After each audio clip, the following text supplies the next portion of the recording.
Hello दोस्तों, welcome to my channel. तो कैसे हैं आप सभी? आई होप आप सभी स्वस्थ होंगे, मस्त होंगे। तो आज की शुरुआत हो रही है बिल्कुल देसी अंदाज में। यहाँ मैंने मलाई को अच्छे से इकट्ठा करके रखा है, जिससे ताज़ा ताज़ा मक्खन निकाला जाएगा। और घर का बना मक्खन सिर्फ स्वाद ही नहीं बढ़ाता, बल्कि अपनेपन की भी एक अलग ही खुशबू लिए होता है। उधर रसोई में भरमा बैंगन भी बनकर तैयार हो गए हैं और पूरे घर में मसालों की खुशबू पूरी तरह से फैल चुकी है। और साथ ही में मैं बना रही हूँ रोटियां, और तवे पर गर्मा गर्म रोटियां सिकने तैयार हैं। सच कहूँ तो घर का साधारण भोजन भी तब खास बन जाता है जब उसमें प्यार और अपनापन मिला हो। आजकल भाग दौड़ भरी जिंदगी में लोग बड़े बड़े होटलों का खाना तो याद रखते हैं, लेकिन माँ के हाथ का खाना, सादा खाना अक्सर भूल जाते हैं। जबकि असली स्वाद तो उसी में छिपा होता है दोस्तों, जहाँ परिवार साथ बैठकर एक थाली में हंसते हुए खाना खाता है। तो आइए इस सादगी भरे पल का आनंद लेते हैं और आगे बढ़ते हैं एक ऐसी कहानी की ओर जो शायद हमारे जीवन को देखने का नजरिया बदल दे। एक गांव में दो मित्र रहते थे। दोनों ने साथ पढ़ाई की, साथ बड़े हुए, लेकिन समय के साथ उनकी सोच अलग हो गई। पहला मित्र हमेशा पैसा कमाने के पीछे भागता रहा। उसे लगता था कि जीवन का सबसे बड़ा लक्ष्य धन कमाना है। और दूसरा मित्र मेहनत तो करता था, लेकिन साथ ही लोगों की मदद करता था, अपने माता पिता का सम्मान करता था और हर दिन छोटी चीज के लिए ईश्वर का धन्यवाद करता था। साल बीतते गए। पहला मित्र बहुत अमीर बन गया। बड़ा घर, बड़ी गाड़ियां और हर सुविधा उसके पास थी, लेकिन उसके पास न परिवार के लिए समय था, न दोस्तों के लिए समय था। धीरे धीरे लोग उससे दूर होने लगे। इधर दूसरा मित्र एक साधारण जीवन जीता रहा। उसका घर छोटा था, लेकिन उसमें प्रेम बहुत था। जबकि किसी को मदद की जरूरत होती, वह बिना किसी स्वार्थ के आगे बढ़ जाता। एक दिन दोनों की मुलाकात हुई। अमीर मित्र ने कहा, मेरे पास सब कुछ है, फिर भी मन हमेशा खाली रहता है। वहीं दूसरे मित्र ने मुस्कुराकर कहा, क्योंकि तुमने चीजें तो बहुत इकट्ठी कर ली दोस्त, लेकिन रिश्ते नहीं कर पाए। यह बात उसके दिल में उतर गई।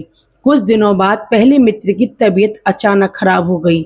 अस्पताल में उसने देखा कि जिन लोगों के लिए वह दिन रात मेहनत करता रहा, उनमें से बहुत कम लोग उसे देखने आए। लेकिन उसका पुराना मित्र हर दिन उसके पास बैठा रहा। तब उसे समझ आया कि इंसान की सबसे बड़ी दौलत पैसा नहीं, बल्कि अच्छे रिश्ते, सच्चा व्यवहार और उसके अच्छे कर्म होते हैं। जीवन हमें हर दिन एक नया अवसर देता है, किसी के चेहरे पर मुस्कान लाने का, माता पिता का सम्मान करने का, बच्चों के साथ समय बिताने का, किसी भूखे को भोजन कराने का और किसी दुखी का सहारा बनने का। धन कमाना गलत नहीं है दोस्तों, लेकिन धन के पीछे इतना मत भागिए कि अपने ही लोग पीछे छूट जाएं। याद रखिए, जब हम इस दुनिया से जाएंगे तब न हमारा बैंक बैलेंस साथ आएगा, न महंगे कपड़े साथ जाएंगे, तो सिर्फ हमारे कर्म और लोगों के दिलों में छोड़ी हुई हमारी पहचान।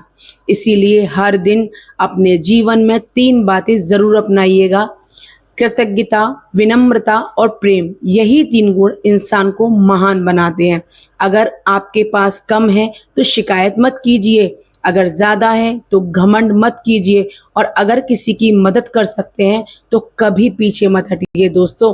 क्योंकि जीवन की असली सफलता यह नहीं कि आपने कितना कमाया, बल्कि यह है कि आपके जाने के बाद कितने लोग आपको सम्मान और प्यार से याद करते हैं। तो अब आप मुझे ये बताइएगा कि आपको ये कहानी कैसी लगी। और यहाँ पर देखिए, मेरा भी भोजन तैयार हो चुका। यहाँ पर मैंने दही रखा है, दही में मैंने मसाले डाला है। अचार है आम का, जो मैंने फिलहाल में ही डाला है, बिल्कुल ताज़ा अचार है दोस्तों, सब कुछ देसी। और भरमा बैंगन है, और बनाई थी मैंने गर्मा गर्म रोटियां। और यहाँ पर थाली लगकर तैयार हो चुकी है, और बस अब कुछ ही देर में जाएगी मेरे हस्बैंड के पास ये थाली। दोस्तों, परिवार सिर्फ रिश्तों का नाम नहीं, ये हर मुश्किल में साथ निभाने का एहसास है। दुनिया चाहे कितनी भी बदल जाए, अपनों का साथ ही इंसान की सबसे बड़ी दौलत है। तो देखिए यहाँ पर मैं ले आई हूँ गर्मा गर्म रोटियां, भरमा बैंगन और रायता, और वो खाएंगे। अब बताएंगे हमें टेस्ट करके कैसा बना है। तो लीजिए, यहाँ खाना खाने का रिजल्ट भी आ गया कि मैंने अच्छा बनाया है खाना। और यहाँ पर अभी कुछ देर में मेरी थाली भी बस लगने ही वाली है। और यहाँ पर देखो लग चुकी है मेरी थाली, और मैं भी चली अपना खाना लेकर खाने के लिए। अगर आप मेरे चैनल पर न्यू हैं तो मेरे चैनल को लाइक, कमेंट, शेयर और सब्सक्राइब करना बिल्कुल ना भूलें, और हाइप तो ज़रूर दबाएं। आपका सपोर्ट ही हमारी ताकत है दोस्तों, तो प्लीज़ हमेशा हमारा सपोर्ट कीजिएगा। और मिलते हैं अब नेक्स्ट ब्लॉग में एक नए अंदाज के साथ। तब तक के लिए खुश रहिए, मस्त रहिए, स्वस्थ रहिए और अपने अपने कामों में व्यस्त रहिए। Thanks for watching, bye bye. और नोटिफिकेशन तो मिलते ही रहेंगे।